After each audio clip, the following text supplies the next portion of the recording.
ಪ್ರತಿ ರೈತರ ಕುಟುಂಬಕ್ಕೂ ಸಂತೋಷದ ವಿಚಾರ ಇದಾಗಿದೆ ಸ್ನೇಹಿತರೆ. ಅತ್ಯಂತ ಅದ್ಭುತ ವಿಚಾರ ಇದಾಗಿದೆ ಸ್ನೇಹಿತರೆ. ಪ್ರತಿ ರೈತರಿಗೆ ಈ ಒಂದು ಹಣ ಜಮಾವಾಗುವ ಒಂದು ನಿರ್ದಿಷ್ಟವಾದ ಮಾಹಿತಿಯ ಲಿಸ್ಟ್ ಇಲ್ಲಿದೆ. ಪ್ರತಿ ರೈತರಿಗೂ ಮೊದಲನೇ ಹಂತದಲ್ಲಿ ಯಾವ ಜಿಲ್ಲೆಗೆ ಹಣ ಜಮಾವಾಗ್ತಾ ಇದೆ ಮತ್ತು ಎಷ್ಟು ಹಣ ಜಮಾವಾಗ್ತಾ ಇದೆ, ಯಾವ ಒಂದು ಹಣವನ್ನು ನಿಮ್ಮ ಖಾತೆಗೆ ಜಮಾ ಮಾಡ್ತಾ ಇದ್ದಾರೆ ಅಂತ ನೋಡೋದಾದ್ರೆ, ಬೆಳೆ ಪರಿಹಾರ ಹಣವು ರೈತರ ಖಾತೆಗೆ ಜಮಾವಾಗುವ ಒಂದು ಪ್ರಕ್ರಿಯೆ ಆರಂಭಗೊಂಡಿದೆ. ಮೊದಲನೇ ಹಂತದಲ್ಲಿ ಕರ್ನಾಟಕದ 20 ಜಿಲ್ಲೆಯ ರೈತರಿಗೆ ಬಿಡುಗಡೆ ಮಾಡಿದ್ದಾರೆ. ಈ ಒಂದು 20 ಜಿಲ್ಲೆಗೆ ಬಂದ ಬಳಿಕ ಉಳಿದ ಜಿಲ್ಲೆಗೆ ಬರುತ್ತದೆ ಅಂತ ಕೂಡ ತಿಳಿಸಲಾಗಿದೆ.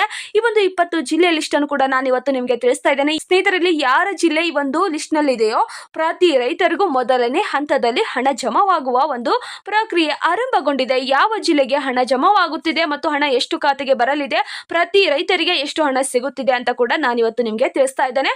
ಈ ಒಂದು ಮಾಹಿತಿ ತುಂಬಾನೇ ಇಂಪಾರ್ಟೆಂಟ್ ಆಗಿದೆ. ಪ್ರತಿ ರೈತರು ಕೂಡ ಈ ಒಂದು ವಿಡಿಯೋನ ಕೊನೆವರೆಗೂ ನೋಡಿ, ಯಾವುದೇ ಕಾರಣ